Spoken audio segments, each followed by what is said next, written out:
G'day Year 12, welcome back. We got 3 lessons in one today. It's a nice little video. So we're going to be starting on lesson 13. Can I make sure everyone is please making sure you're highlighting and dating off once you've completed the lesson. Some of you get a bit slack on that, so it's really important that we have that signed and dated. 1, so you know where you're up to. 2, I know where you've up to and what you've done. But it also helps us with some compliance type things from SAC, so really important there. So we're going to look at lesson 13, 14 and 15 today. So this whole section of our syllabus, always does that, 13, 14 and 15 is really looking at the future of Saudi Arabia as a country. We're going to be looking at it in terms of social change and the future directions it's going to take in that change and trajectory. We're also going to be looking at likely changes and probable continuities based off current trends. And then we're going to finish off with lesson 15, where we're going to make a few predictions about the importance of technology to the country studied. So without further ado, we'll get started. So lesson 13, our dot point is to determine current trends and suggest probable future directions in one country. So remember when we do look at current trends, we talked about this last lessons and last week's videos. Maybe we didn't actually. Alright, one thing I'll make really plain then is that whenever you are making a prediction on the future, they have to be based off current trends. Okay, you're not going to create a prediction that is not based off current trends, because otherwise there's not enough qualitative or quantitative data to support that idea. So really important that whenever we are determining a current trend, or we're going to suggest a probable future direction, that it has to be based off some kind of evidence. Okay.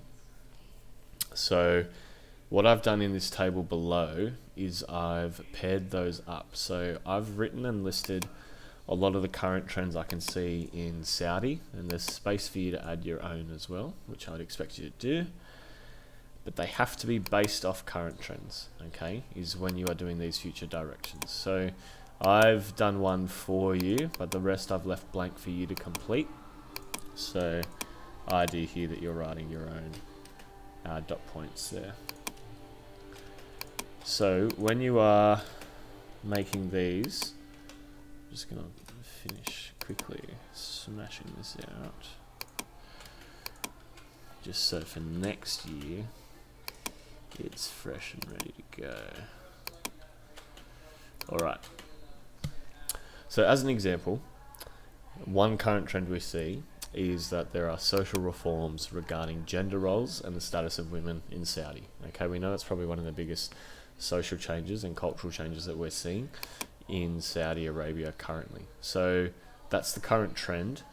The future direction based on that current trend that I'm going to predict is likely to happen in the next 5 to 10 years, you'll note, is up here. So we're not predicting 20, 30, 40, 50 years in the future, just the next 5 to 10, is that there's going to be increased social inclusion and empowerment for women. You might want to add there. And examples we can see that is in women driving, the increased number of women in the workforce. There's been male guardianship changes, and travel restrictions are slowly increasing for women, and restrictions are lifting. So that's a probable future direction I would suggest based off the current trend of women gaining more rights and higher social status in Saudi society. So that's what I would like you guys to do with this table. So Wahhabism influence is declining. What are some probable future directions there? One example is we might see, and I know it's listed here, but it can go here as well, is that the religious police power will decrease because their influence here is declining. We might see a return to more traditional Islamic and Sharia law like we saw prior to Mecca. Okay, so there's a few different things that or directions that might take shape based off these current trends. So what I'd like you to do is work with the people around you and see what you get. I'd like you guys to add some of your own as well, which would be good. and maybe leaving 1 or 2 blank in the event that we have to come back later in the year and fill some of this in. But that's what I would like you to do for that lesson. Moving on to 14.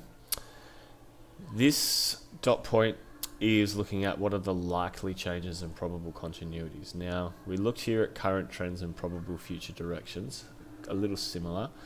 But here we have to evaluate the impact and implications of likely changes and probable continuities. So, here's what I want you to do. There is a reading, our last one for the year. Saudi Arabia, or Prince Salman, has released a document called the Saudi Vision 2030. And so this is his take on where he wants the country to be in 8 or 9 years' time. Okay.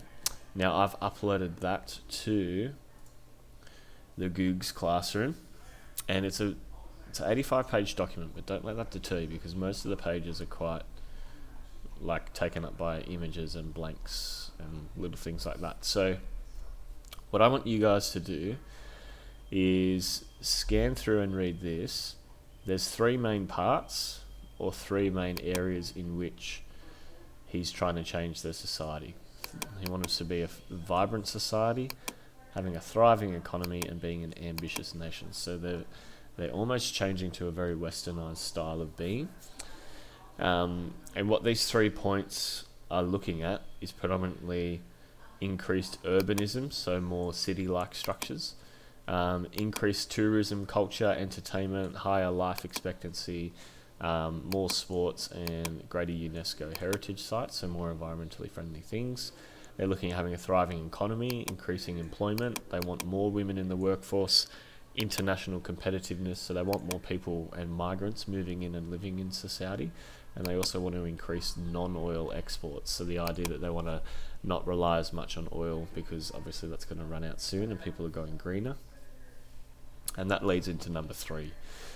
They want to be a more futuristic and humanitarian style of government. So you can really see there's a really big shift in the image of Saudi that the globalized world will have probably by 2030. And the idea is to improve the relatively negative image of the kingdom in the macro world. So if we look at a lot of the issues we see, or the Western world, I guess, sees around, for example, how women are treated, the strictness of a lot of the laws and ideas, and the conservative nature of it, doesn't necessarily have as big a role to play in a more progressive modern world.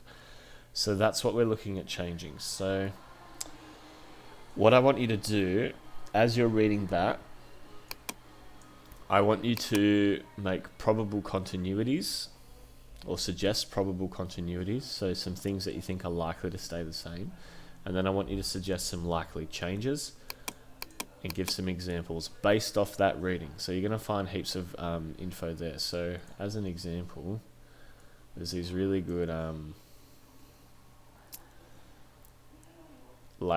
among our goals, what their goals are, and you can link that. Now there's one which, if I can find it, was quite interesting. I think you guys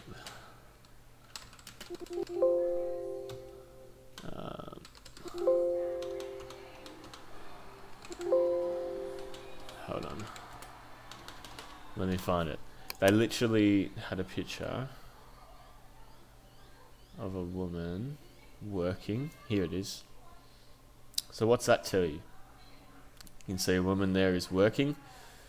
So they're publicly proclaiming that that's what they want, and you can see here to increase women's participation in the workforce from 22 to 30%. So they're wanting that to increase. Okay, so you can see clearly that likely changes. Okay, an example would be increased women in the workforce, and then because our dot point is asking us to evaluate the impact, that's what I want you to do in this impacts column. What I want you to do is evaluate the impact that you think that will have. Okay, so evaluating, remember, is making a value judgment. Okay, so whether that's positive or a negative impact, do you think? Again, we're looking at it from a Western cultural lens. So do you think that increased women in the workforce, what kind of impact is that going to have on Saudi society? And then it's the same thing here. You might read through some things and notice that there's probable continuities there. Like, for example, right at the start, they talk about living by Islamic values. Okay, so they talk about that being the way of life for them. It's gone from my screen. Sorry, a bit over the shop here. So the principles of Islam will be the driving force for us to realize our vision. So the values of moderation, tolerance, excellence, discipline, equity, and transparency will be the bedrock of our success. So you can see that's a very different interpretation of Islam than what we've previously had. So that's probably more the interpretation that was in the country prior to Mecca. So you would list this, the idea that Islam is going to be the center of all change, again, is a probable continuity, but there's probably a change in how they're interpreting Sharia law. That would be a big change, and what the impact's going to be there. So that's what I'm saying. So read through this document, you'll see little gems like that, and then I want you to fill out as much of this as you can, at least 4 for each, and then liaise with your friends to get 3 others. Okay, and then fill that out. And that is that lesson. Make sure you're making those evaluation statements here. Now the last one, lesson 15, is a relatively small dot point. This is one of the ones that sort of apply just to this country study. So the dot point here is to predict the importance of technologies to the country studied. So we've just got a quick little word bank here. In a nutshell, Saudi are looking at creating this futuristic city called Neon. It's going to have artificial rain and artificial moon and sky. The idea is it's going to be the most environmentally friendly city in the world. They got plans to make it the most thriving economic city in the world. They're pledging $500 billion to make this the city to live in. It's going to have like a fake moon, drone taxis, holographic teachers, kind of like Star Wars. So it looks very exciting. And the main importance of technology to Saudi is, one, that their oil's running out, and that once that goes, their economy is going to dip heaps. So it's really important for them to start investing in things like technology while they have a considerable amount of cash flow. So do that word bank and make a summary in your big boy book. And that, my friends, is your week's worth of lessons. Don't forget to have all of this completed as well. But that's lesson 13, 14, and 15. Thanks for joining me. I'll see you in the next one.